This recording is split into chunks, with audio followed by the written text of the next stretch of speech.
Okay, I think we are recording. Hi, family.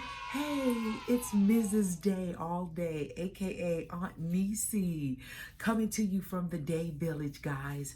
I just wanted to drop in today to discuss something that was near and dear to my heart. It is the portion of the eulogy that I did not complete at my mom's homegoing service. And I wanted to talk about it and talk about the journey to me healing from that. So I'm glad you guys stopped in today so I can share that with you guys. And look at that character back there, me and my Mima from Atlanta. So stick around. Don't forget to click and subscribe. Come on back. We're going to talk about it. And this, I must say, is a very, very personal topic, guys. But I needed to talk about it because, like I mentioned, today will be August 24th. And it is the 3-year anniversary of my Mima, Queen Eloise Rhymes' homegoing service. And as I mentioned, I'm going to save the details. And I hate to say the dirty details, but there was some dirty, inappropriate details surrounding my mom's homegoing service, which leads me to this point 3 years later, why I am actually going to share with you guys the complete eulogy and the recognition and just the love that I wanted to share with the family that came out. The Greater Victory family at that time is where my mom was fellowshipping, and that's where we were attending. As I mentioned, I'll save those details for later. But I want to give a shout out to Sister Kathleen Dixon, one of my Soldan High School alumni from St. Louis, Missouri. Sister Kathleen, I imagine you still do live there in St. Louis. I just want to let you know that I appreciate you and those words of encouragement and that you let the Lord use you this morning.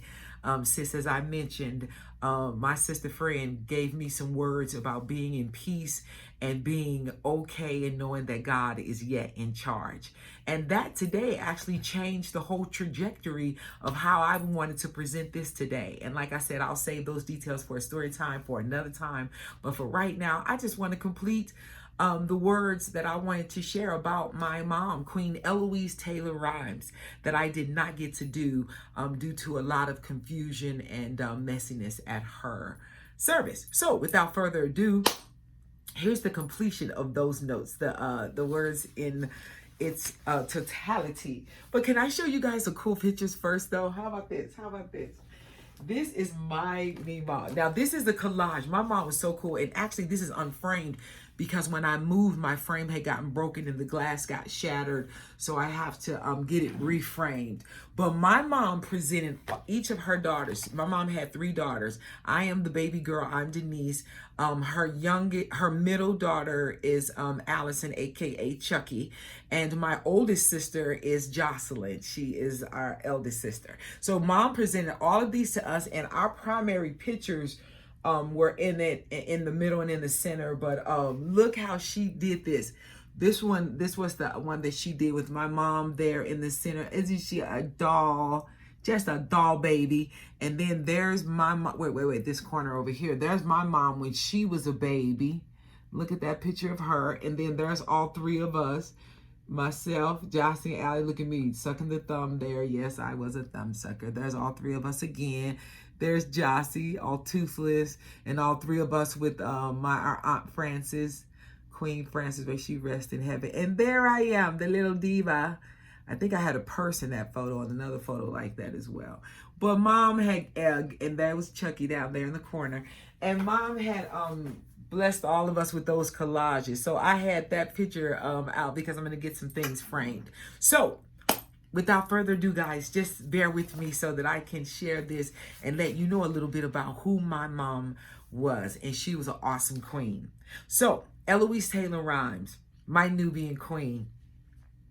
So I was telling Great Victory good morning, and that I wanted to thank Brother Kemar. That young man worked in the audiovisual department, and he was streaming the video for my mom's friends that were back home in St. Louis, Missouri, because my mom passed away in Seaside, California. She lived with me out here in California for the last 10 years of her life.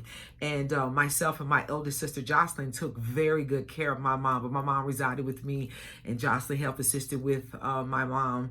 And that's where I'm gonna park the car right there. Okay, amen. So I wanted to give that shout out and to the friends and family who came out to celebrate Mima's life. Her nickname, her grandchildren had given her was Mima.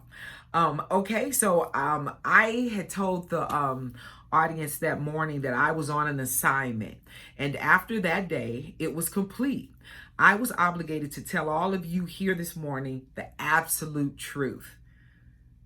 And I paused, and I'm sure you could have heard a mouse peeing on cotton, because a lot of people in the room didn't know what I was going to talk about. But the reality of it was going to be all about my mom, not about what others didn't do for my mom and what they pretended and what they stood up 40 minutes babbling about, but what the reality of who she was. That's what I was going to tell the absolute truth about. Okay, so, who glory. Eloise Taylor Rives. She was a Nubian queen. She was my hero and my best friend. For most of you, you only knew my mom, aka Mima, over the past 10 years. So allow me to introduce you to who she was, because they only knew her as she was a senior at that time. When my mom came to Greater Victory, she was 70 years old. She passed away, she was 80. She was 70 years old at that time. So I wanted to allow me to introduce them to who she was, right? So I said, so take a journey with me and I'll show you who my mom was. So I had to let them know that the struggle was real, because my mom was a single mom of 3, and I was the youngest of the 3. And we had an unbreakable bond, guys, from birth, okay? We really did. We had an unbreakable bond. And I would ask them to allow me to be transparent for a moment, because I was just, you know me, like I said, you guys are going to get to know this about your sis, that I am transparent. And I believe in good communication. I believe in being transparent, and I believe in lifting others up. So in that moment, I asked the audience that morning to allow me to be transparent for a moment, and to share with them that my mom had thought about putting me up for adoption. Like I said, because the struggle was real. And she was a young woman, and I would have been my mom's 3rd child at that point. And she was going to bless another family with me, right? She was going to put me up for adoption. But God, when she saw me and my cute little face sucking my thumb, she couldn't let me go. She told me this story.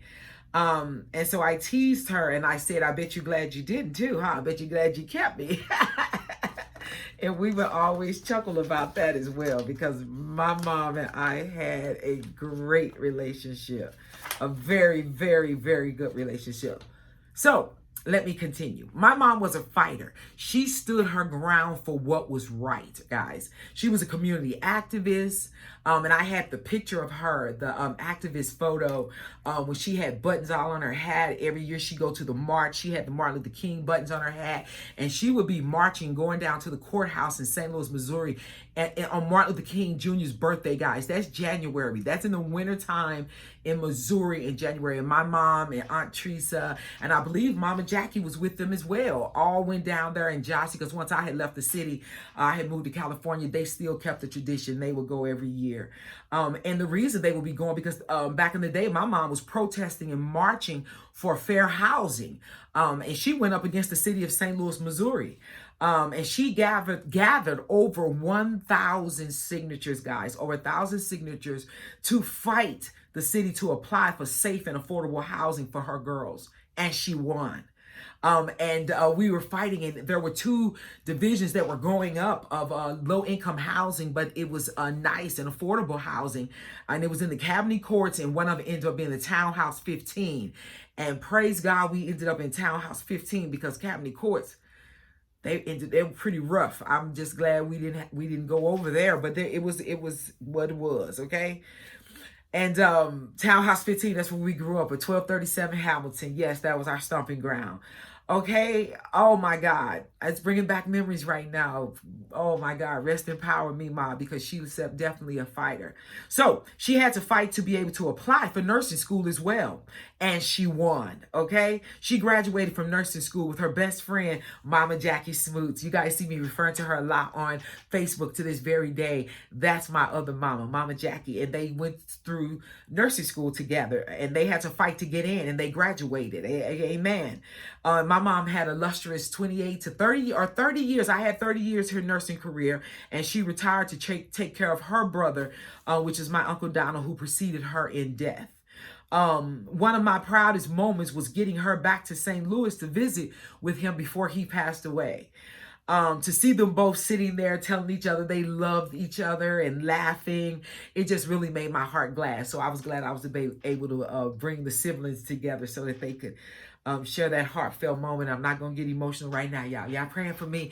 Matter of fact, guys, click and subscribe. Get down in the button and click and subscribe because I'm going to do more of these story times. Like I said, there'll be more in details, but today was just homage because it was Mima's anniversary. Okay, so click and subscribe, hit the notification bell so you'll know when I am uploading. We're going to get through this. Yes, we are. We're going to get through it because these are happy times. Happy tears, happy tears. Okay, I'll be able to see. Okay, so Mima graduated nursing school, her and Mama Jackie. They got through that. The proudest moments was getting Mima back to St. Louis so she can kick it and kiki and giggle with her brother, Uncle Donald, with his crazy self. So that was another part of my assignment, was to be sure that Uncle Donald was taken care of and squared away as well. In the end, for to be sure that he was comfortable. I couldn't get him to move to California, but I got Mima and Auntie out there in Cali, but Uncle Donald wasn't coming. But we made sure that he was okay. And shout out to Miss Gloria, his caregiver, for many, many years. Oh my God. And oh boy. Okay, let me get back on track, guys. Okay, I'm gonna get in. I'm getting in. I'm gonna get this done. Okay, my mom, however, was a disciplinarian. Okay, she did not play, guys. Mom did not play. No, she did not. She was a disciplinarian. And once we got out of order, we were supposed to stay home. And matter of fact, this was shortly after I had got my tonsils taken out, is when this incident was. And my sisters were supposed to be home watching me, taking care of me. But they had me in the visitation park playing around, fooling around, and we were supposed to be home cooking a beef tongue. Do you guys know what a beef tongue is? Whew, I'm still traumatized by the beef tongue to this day. They are actually big chunk of the cow's tongue, his actual tongue. And we were supposed to cook it, and Jossie was supposed to watch it, and we were supposed to stay inside. But needless to say, we were in the park. Next thing we knew we should be getting back home. It was time for Mima to be getting off soon. As we approached the house, there is an old lady upstairs, Miss Coleman. We used to call her the cat lady because she had lots of cats. It was not a good smell or a good look. That was Miss Coleman. Miss Coleman was laughing, but I think at the moment we didn't know, but she had dementia, which we're calling dementia. And now what 45 has, that was Miss Coleman then. And Miss Coleman was laughing. Your house is on fire. Your house is on fire. And we see smoke billowing out of the apartment, which is our apartment. So the fire department is soon on the way. We hear glass crashing on the backside because we were not there at the time. So they went to the backside because the front was all secure. Backside, they got your windows. In the kitchen, the smoke was coming out the back. I totally digressing, but I'm telling you guys, Mima was not pleased when she got home. Our neighbor, Miss Kathy, bless her heart, she tried to assist us and help us in cutting and carving the burnt and the charred remains of the tongue so that we could try to fool Mima and pretend that that did not happen. But when you go from a tongue this size, it curled up like a boot tongue with the bumps in it all, down to a shriveled piece that's left after you tried to carve the char off of it, it didn't go over well. So needless to say, we all paid the price that day. We got a good tatting and a whipping for that. Yeah. And and for staying outside the house, and even with Mima being a disciplinarian, when she would go to work, my mom worked 2 jobs, guys, 2 jobs, 7 to 3. and 3:30 till 11. And the hospitals were near each other. So she'd get from one and get to the other. But our deal was to get in from school, be secured, and wait for the phone call from mom before we ventured outside. And as long as you got your chores done before 11 o'clock that night, you could go out and kick it, get your homework done, kick it outside, and be okay. You know, there's Mama Pig going on in the back, and marbles, and Foursquare. So we're out there, but this particular day, we got out too soon. We didn't wait for